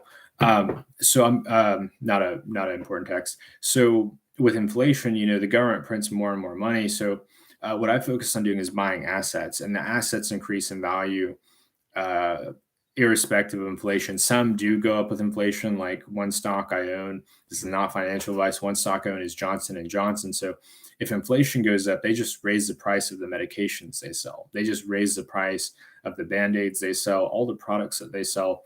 They simply just raise the price. Whereas my dollar, I can't raise the price of my dollar. I can't tell them, oh no, I'm not going to pay you this much for this or that. I've got to pay what the market dictates. Another factor as far as my travel, I'm a single guy. So a lot of people, I think if you have children, if you have a spouse, you've got to keep up with that. I don't own a home. That's another thing is like, I don't own a home that I've got to maintain. And so for some people, if they've got to pay monthly lawn care, if they've got to pay to heat or to cool a large house, a lot of these things can really eat into savings. And so when I travel abroad, my monthly expenses in the U.S. are quite low. Um, I don't have a lot of major bills in the U.S. and I kind of go from I rent apartments or rent rooms from people. So for me, I just buy a plane ticket, and at the end of my sort of paid accommodation in the U.S., I'm not paying any more beyond that. So then I go to the next country I'm going to, and all I'm doing is paying rent or for a hotel in that country. And in many cases, that could be cheaper than what I'm paying in the U.S. So ironically, to me, um, in my case, traveling to these countries to work on class is cheaper than staying here. Uh, it sounds really counterintuitive, but I also use credit card points. I have a good credit score, and so I get credit card bonuses to pay for these trips. So for this trip, I did an offer for a Citibank card where if I spent, I think it's $3,000 in 90 days, Citi is going to give me $650 worth of travel rewards points. So that's like 65,000 points. And so my flight to Portugal one way is going to be about $450. Well, I've also got $200 on another account. So if I combine those points, I just paid for my round trip flight to Portugal without having to be picky about super picky about dates. And so that's something I do as well. I'd recommend looking into is if you do have a good credit score. If you don't have a good credit score, work on your credit score. If you do, start looking into these credit card bonuses because I'd never be able to pay for all these flights if it weren't for if it weren't for these points. Next question, and I'll definitely get back to you, Ronell. I appreciate these questions. They're definitely helpful. A nice apartment on a mountain overlooking a large body of water would be quite peaceful. Yeah, I'm looking at this spot in Portugal, a few spots in Portugal that are kind of near the beach, and I think that would just be so relaxing and so calming and allow me to feel so centered and focused on my work and really be able to code a lot, program a lot, write a lot of really quality software in a modest amount of time and just be really centered. Because in the US, I just feel like go, go, go, go, go. I have to rush a lot. I really have to put a lot of pressure on myself to get things done a lot and slowing down and being in a place where it's just a slower pace. People are not in a hurry. Really calming. It forces me to like slow down, to not be in such a rush. That's really awesome. I didn't know winter is so nice in Hong Kong. I have heard, um, I have heard that it's what's the word? It's got a lot of modern conveniences, but I didn't know it was also coupled with kind of a mild winter. That's really good to hear because that's also why I'm interested in Portugal. Is Nashville, where I'm from, a lot of people think of it as mild compared to the Northeast, but it gets down to like 0 degrees Fahrenheit. A few years ago on New Year's, it was like 3 degrees Fahrenheit, which is really really cold. And where I'm looking at in Portugal, especially the Algarve region, the lows are like in the upper 40s. So I'm not going to have to wear heavy coats. I'm not going to have to wear just the really, really cold weather kind of clothing that can be cumbersome and uh, prevent me from enjoying the outdoors as much. Really, really good comments, guys and gals. Thank you so much. Mako Hose Trail. Okay, yeah, I'll definitely Google that. That sounds really, really cool, Will. Thank you for sharing that. Airbnb can be cheaper. So I heard Ronell says, I heard Airbnb is cheaper to stay around the world when hotels are more. It absolutely can be. And if you do digging and you're willing to try some places without a ton of reviews, which I am, if they've got a lot of good pictures and the listing looks really good, like in Lima. So I was in Lima, Peru earlier this year and a lot of people would say, how you afford to stay in Lima for 2 weeks? Hotels are 30, 50, 60, $70 a night. Well, I found an Airbnb in the Miraflores district, which is the high end district. I know this wasn't a fancy Airbnb. It was a one bedroom. It was like a 2 bed, 2 bath apartment, but I got my own bedroom and my own private bathroom in this 2 bed, 2 bath for like $10 a night. And comparable hotels in Miraflores are going to run easily 30, 60, $70 a night.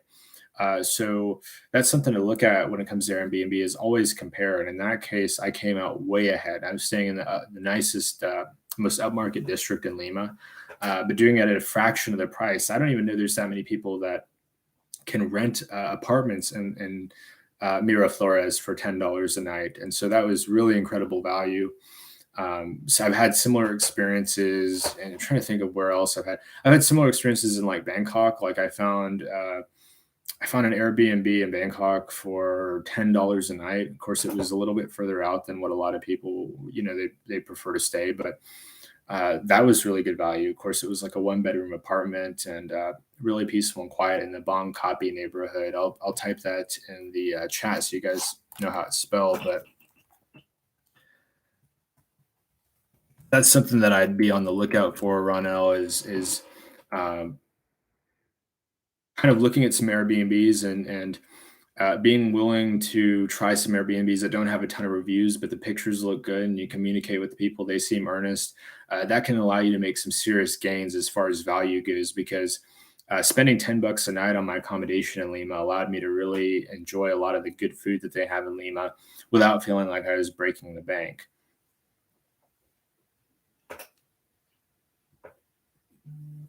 When I was younger, I liked traveling to big cosmopolitan cities with action. Now I'm looking for slow, calm, tranquil places.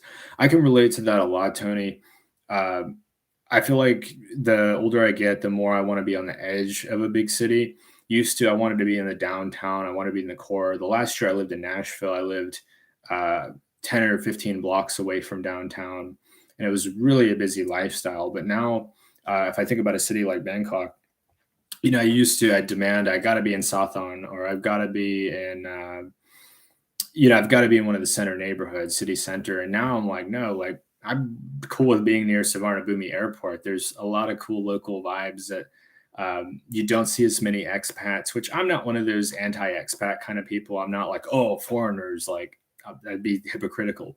But I do like the idea of seeing what it's like to actually live in that country, seeing what it's like to actually be from that country, seeing what it's like to not have all the Western conveniences of being in like city center Bangkok or city center Kuala Lumpur, and seeing what like the local people are like, what they're into, what kind of hobbies they're into, what kind of things they do to enjoy their free time, seeing what their families look like. It's really really wonderful to have more of that local vibe when you are in some slower places where you can stop and kind of observe and not feel so rushed. Great comment, Tony. The Azores are beautiful in Portugal too. You can fly from Lisbon. Okay, cool. I'm going to make a note of that also. A gentleman earlier had mentioned Discord, and now I'm going to note the Azores. Thank you, Kiki. That's really really helpful. I do want to explore Portugal, especially like if I get a spring break for a week. I definitely want to uh, do some exploring. I want to visit not just the south of Portugal, but if I make it into the spring there, I think that I'd like to go north and check out places like Porto, because I've heard Porto can be a little bit rough in the winter. That it's not like Lisbon; it's a lot colder and rainier. But I feel like if I got up there in like May, maybe June, that it would be really beautiful and perfect time to see that part of the country. But also places like the Azores. I like something that I love, and it's kind of like one of my pet interests is these countries that are smaller countries with a lot to do. I feel like Ireland is that way, but also Portugal is that way. I felt that way about Peru. A guy, when I first got to Peru, he mentioned that he's like something that people love about Peru is you have a whole lot in a small country. You can get to a very different place in just like an hour. And I feel like Portugal is going to have, and Spain are going to have the same vibe, which is so valuable as a traveler because when you got a limited amount of time to travel, you don't want to spend a big chunk of your time flying an entire day or something like that. Like that's what's incredible about picking a place like Portugal that you can get around in an hour or so. You can get to these different places. That's why I like Southeast Asia. Is something that some people may not realize is that in Southeast Asia, if you're based in like a Bangkok, you can get to Singapore in like an hour and a half. You can get to Kuala Lumpur in like an hour, I think, or so. You can get to Bali in like a couple hours. You can get to the Philippines in a few hours. And that's what's interesting to me about Europe from a perspective of an American is this idea that I can get to a lot of different places in like a 1 or 2 hour flight. That's just mind blowing to me.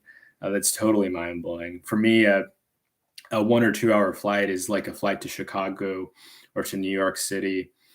Maybe like Denver, I could get to in like 2.5 hours of flying. I fell in love with hiking about 10 years ago. Before that, I always seemed to gravitate toward big cosmopolitan cities. I can relate to that. I'd say about 5 years ago, I started to make that same kind of transition as far as my interests go.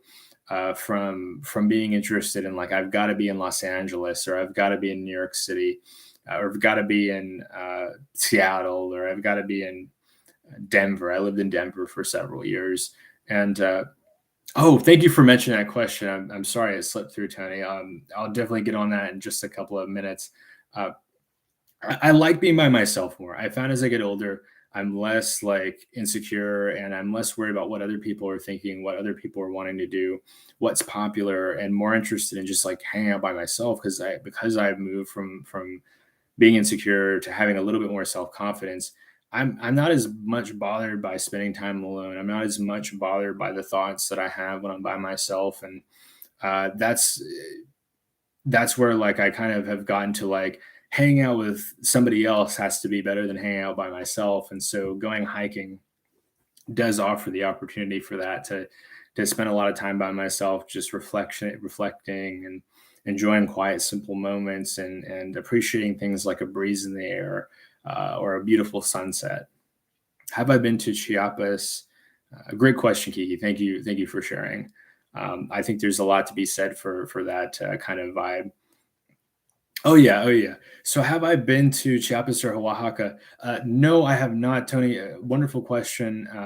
I have only been to Quintana Roo, so I've only been to kind of the Cancun area, not Cancun, not so much Cancun proper, although I've spent a solid day or two in Cancun, uh, like kind of the central area, but more so in Isla Mujeres.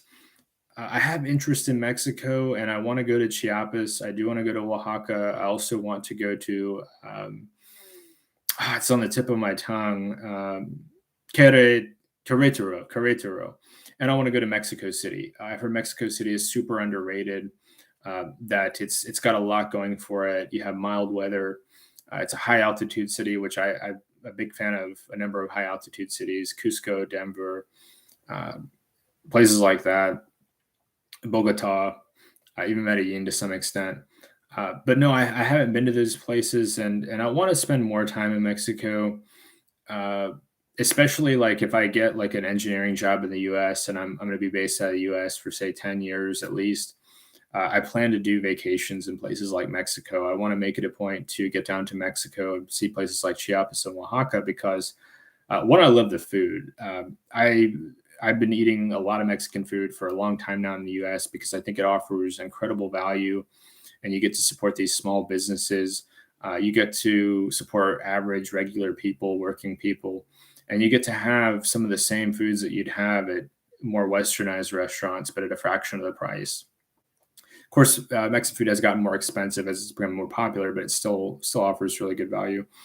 Chiapas and Oaxaca, I've heard that the Pacific beaches are quite a bit different than the Caribbean beaches, so that is something that is appealing to me. Is checking out, and also I think Chiapas is more of an inland city. Checking out some places that aren't Cancun, because for those who haven't been to Cancun, it's really wonderful, but it can feel like an extension of America. You know, some people joke around that Cancun is like Miami Beach, and I don't feel that way. I feel like it's got some unique vibes, but I definitely see why people could think that way. And I think that going to places like Chiapas and to Oaxaca can give a person a much more varied or kind of diverse perspective.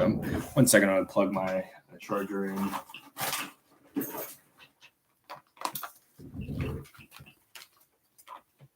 Yeah, being alone is great. You know, it's something that I didn't like as much when I was younger, and I felt like I felt like I had to be popular or I had to be friends with everybody and this and that. And like as I get older, like I'm more selective about who I spend time around. I'm more selective about people that I spend time around. And a lot of people ask me, like, how do you stay safe? How do you stay safe when you go abroad? You're going to Colombia, you're going to Mexico, and I'm like, I'm a little bit guarded. Not even so guarded as much as paranoid, as like I enjoy what's going on in my head a lot of the time, to the extent that I don't feel I am an introvert, but like I don't feel the need to prove anything. I'm not dressed up in fancy clothing, and I'm not trying to impress people when I go abroad. And I think because of that, I run into a lot less hassles and issues. People don't see me as a target. Half the country or most of the countries I go to, people think I'm a local. They start talking to me in local languages, and it's hilarious to me. I love it. It's something that I always get a thrill out of. Like I go to Colombia, people assume I'm Latino. I go to Peru, people assume I'm Latino. I go to Mexico, people assume I'm Latino. Same like when I was in Japan, I shaved and I cut my hair short. People start assuming I'm Japanese. Of course, I'm part Japanese, but I'm not, certainly not fully Japanese. Um, Now, I do think in India, I think some people will, for some reason, not know I'm Indian. That's the one thing that like sticks out to me is every time I meet an Indian person, they're surprised to learn I'm Indian. But yeah, I'm really glad that you can appreciate that, Tony. I think it's a really healthy mindset to have, and it's important when you're traveling, especially as a solo traveler. I think my channel caters a lot to solo travelers, to to be comfortable with being alone. Some people ask, "Do you feel lonely? Do you get lonely when you're traveling?" And I say, "Well, certainly. I'm a person just like everybody else. Sometimes I do get lonely, but then I remind myself, like, you know, there's ways to connect with people back home. I can hit up people back home. I send them messages. I call them. I ask them, "Hey, let's talk this weekend. I got like an hour. We can chat, have a conversation, catch up." And I get a lot out of connecting with these people I've known for a long time. And we're going to have conversations that aren't as superficial as sometimes the conversations you have as a solo traveler. Sometimes I read a comment on Reddit. They're like, "I feel like I get tired of having the same conversation in every new country I go to." And sometimes I feel that way. So sometimes I'm just like, it's cool. I'll just be an introvert for the next few weeks and just stick to myself, and who cares? But that being said, I do try to make at least one local friend everywhere I go, because having local friends really can enrich your experience. And as much as I enjoy being alone, there's a lot of things I've learned from talking to local people that I would not have learned otherwise. Like, hey, don't go to that neighborhood, or hey, don't go to that restaurant, or hey, why don't I give you a ride home because it's not safe at night, or hey, catch a cab instead of walking.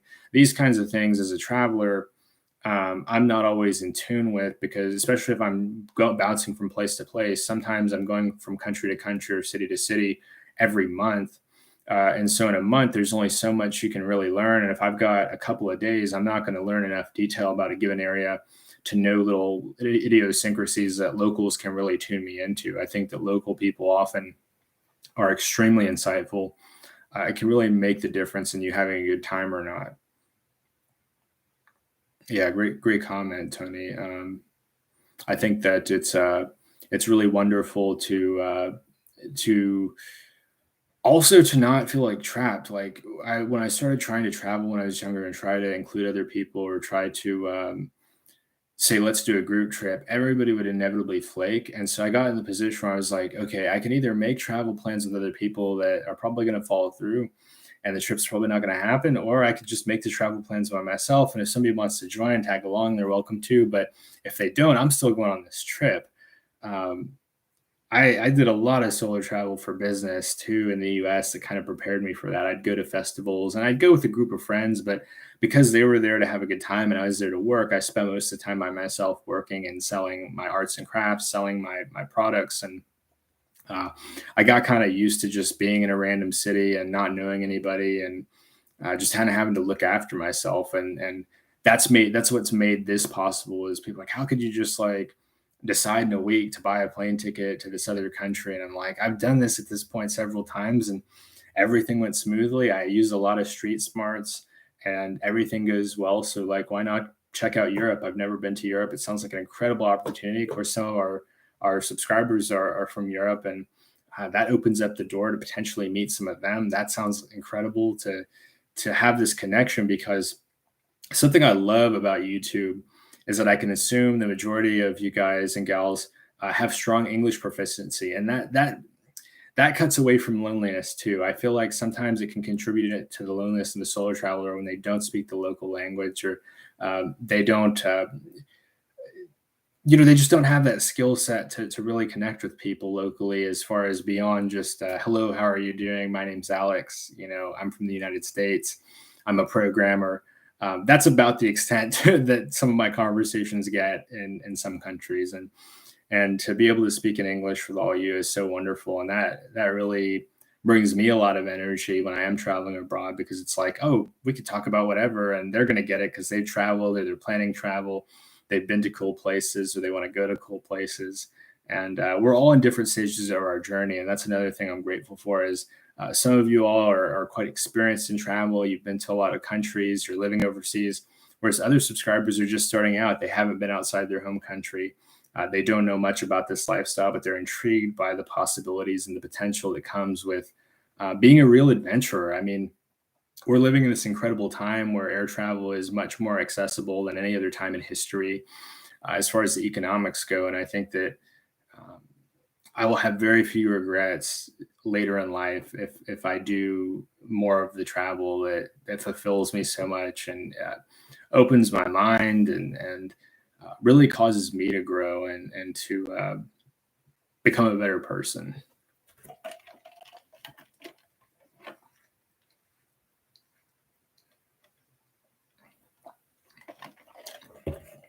Thank you guys so much for joining tonight. Feel free to post comments. I've been having some great conversations with Kiki, with Tony, with Ronell, with Will. Earlier, Malik was with us, also Metal Gear. It's been really wonderful to talk with you all and to hear what you have to say. It's we've been talking a lot about Portugal. I'm looking at going to Portugal in January, and some of that is contingent upon me being able to renew my visa. I'm gonna ideally I would have a 3 month visa on arrival. So let's say I get there late December, then my visa is good through late March. I'd apply for a visa extension in March. If I get it, then I'd be in Portugal until May, and then in May, um, presuming a few conditions are met, which I can get into at a later point, I'm looking at going to either Turkey or the country Georgia. I also have some interest in places like Albania, but Georgia and Turkey really stick out to me. Those two have really stuck out to me a lot, and I feel like those two would give me a lot of insight in the region around it. You know, places in Eastern Europe, uh, places like countries like the Ukraine, countries like Serbia, countries like Montenegro. Uh, there's a lot out there, and some of these places are kind of underground too. You know, I don't know. How do you guys feel about that? Do you feel like guys and gals feel like you're more attracted to the bigger name, more brand name countries, or are you just as interested in some of the smaller, lesser known countries, the places that are more off the beaten map and perhaps don't get as much promotion? Because that's part of what intrigues me about Portugal is Portugal isn't as noteworthy as a place like Spain or countries like Ireland or UK. Yeah, just kind of curious about your thoughts on that. You know, are you guys gals more interested in the more well-known places, or does it matter to you? You know, does it matter at all if a place is more popular, more well-known, or not? Um, that's something I'm curious about. So definitely share your thoughts on the comments and let me know if there's places that you're researching that maybe not a lot of people are talking about or not a lot of people have heard of, and we can really get a lot from that. I think it's fascinating to know that people are watching this from Asia, people are watching this from Europe, people are watching this from the UK, and I think that yeah, cool. Off the beaten track. Yeah, it's fascinating to me because you go to some of these places and they're so surprised that like you have interest to stay there for a long time, and it's like, oh, like how could you not like this place? Like I remember going to Cusco and talking to people about it, and every single person I met in Cusco, local Cuscan or Cuscan Kenyan resident of Cusco, would ask me, "How long are you staying in Cusco?"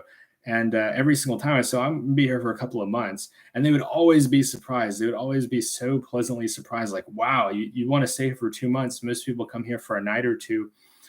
They go to Machu Picchu. Um, and then they head on. And so when you do come into some of these off the beaten path places, even Cusco is kind of like a conduit for visiting Machu Picchu. People are thrilled with that. Like people are like really impressed and they want to like share with you a lot. Like one guy in Cusco was telling me, you can come just eat at my restaurant for free. Like just you don't have to pay anymore. Just come and eat here whenever you want for free. And he like followed through. Like I ate at his restaurant several times after that, didn't pay a dime. And um, I don't feel like you'd get that in a more popular place. I don't feel like you'd have that happen in like London. I don't think you'd have that as much in New York City. Not saying people aren't there, or people there aren't generous, but I just don't think people there are as excited about a tourist as in a place, a long-term tourist is in a place like Cusco, um, or places like Georgia or like Albania, Moldova. I think there's a lot of value there too. I think that you're going to have these unique experiences that are really atypical, but yeah, wonderful. I think I will go for about 10 more minutes. I've been going for a couple hours now. We'll go for about 10 more minutes and then wrap it up because I got some other things to get into this evening. But it's been wonderful to talk with all of you. Uh, yeah, I felt that too. The people in Peru were extremely warm. Um, just I don't know how to put my finger on it, but like just the kindness. Like I remember one guy stopping me from getting run over by a truck at a like a farmer's market in Peru. I just kept walking and I had my headphones on because it was just loud and I kind of had a headache. And he like kind of tried to shove me out of the way because this truck was coming. I couldn't hear it, and he didn't have to do that. He could have just let me get hit, but he was so kind and friendly, and yeah, it was really really nice of him, and also like one of the Peruvian women I dated, she was really really sweet and really kind and made really really really good food. She had a really incredible restaurant, and I loved it.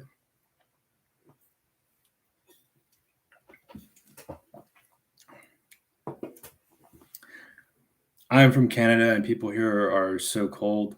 You know, I think that's like part of the downside of like some developed countries or a lot of developed countries is that because it's so expensive, people get so wrapped up in buying things and consuming and working hard to produce more, to make more, to buy more stuff. And people get like kind of distracted from the meaningful parts of life. I become a lot happier since focusing on experiences over buying a lot of things that I have to then store and polish and clean and take care of and repair and all this stuff.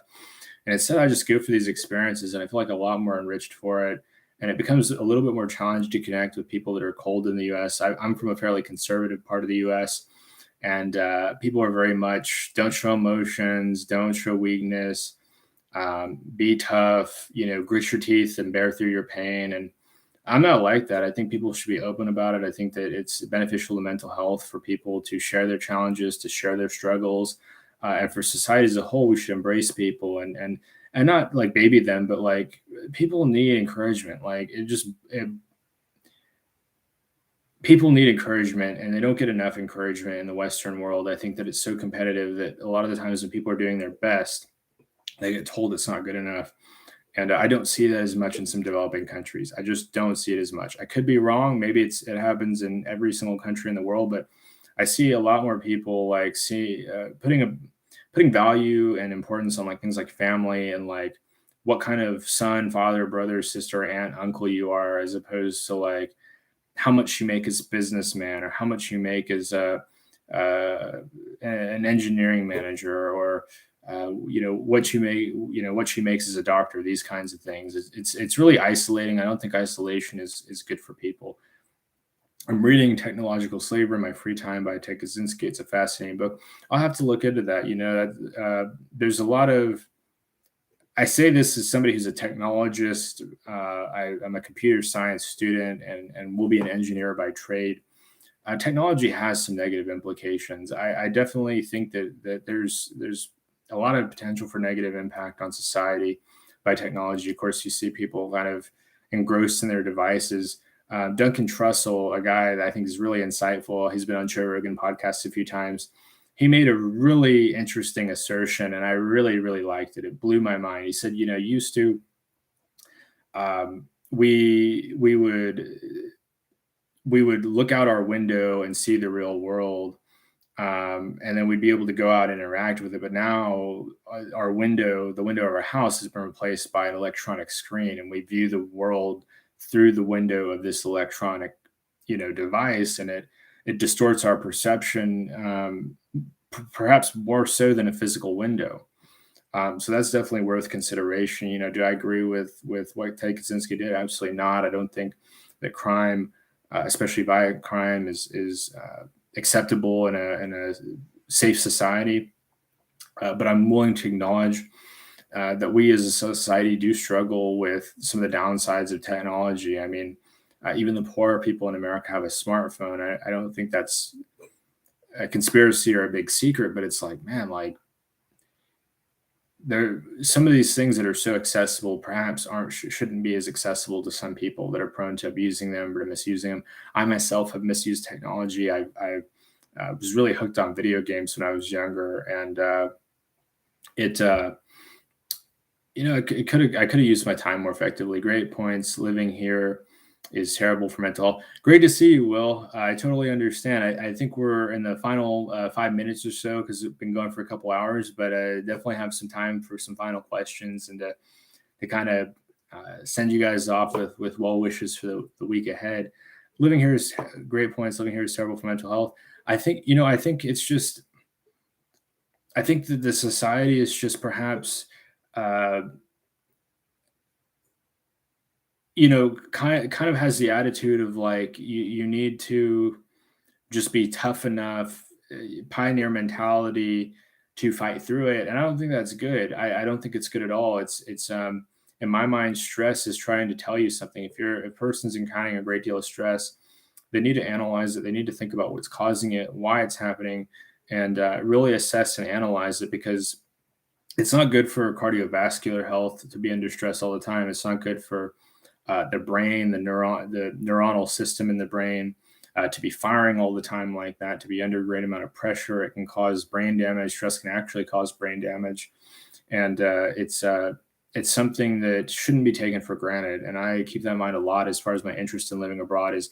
It's not just about saving extra money; it's also about my health and well-being. Living in a country where health care is so expensive, you see a lot of subpar outcomes. You see a lot of outcomes where some people have great health insurance and they get great care, but other people don't, and they don't get any care. And it'd be nice to be in a place where I don't have to think about the financial aspect of healthcare as much. Still a present thing in places like Thailand, but not as much of an issue.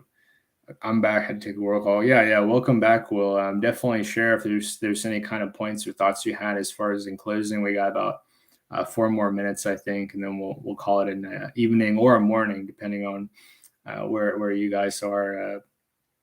But yeah, it's been a fantastic live stream. Really, really great. Where the covers so much and really talk about a lot of interesting things. And you guys have so many good questions and been to a lot of cool places, know about a lot of cool places, and it's fun to be able to chat with. Yeah. Oh, cool. Yeah, I figured, Kiki. I absolutely. That's what I was thinking. Is that I didn't think you were condoning what he did, and I really respect that as far as from an academic perspective. I think that you have a lot of when it comes to technology, you have a lot of people with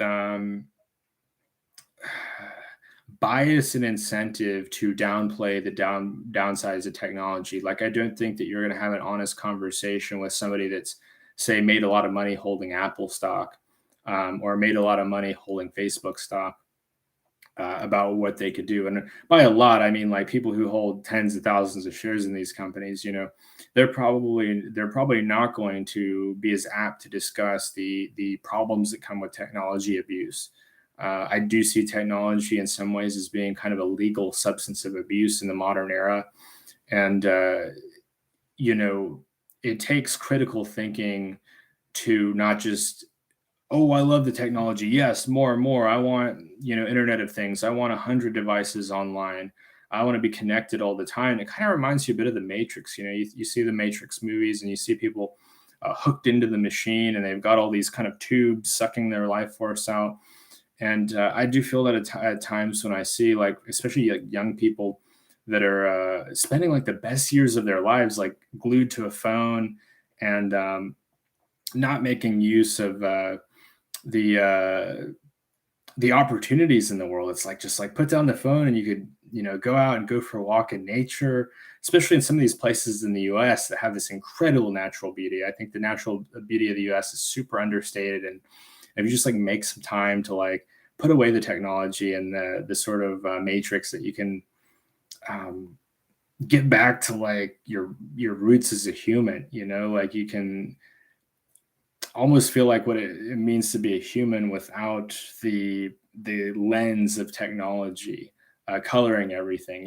Something I like that Martin Goldberg says, and I'll kind of wrap up on this, but he says, technology can definitely represent reality, but it can also distort reality. It can also create a serious distortion of reality and present things to you in a way that's not accurate. That's an exaggeration, and technology can do that. Technology can make people feel like their situation is much worse than it is, because you have something like WebMD where people will start worrying like, I've got this illness. It's like, man, if they didn't have access to that computer, maybe they just some people that may be a little bit preoccupied with the access of information wouldn't get so sucked into it. But thank you so much, Kiki, for enjoying it. Thank you, Will. Thank you, Tony.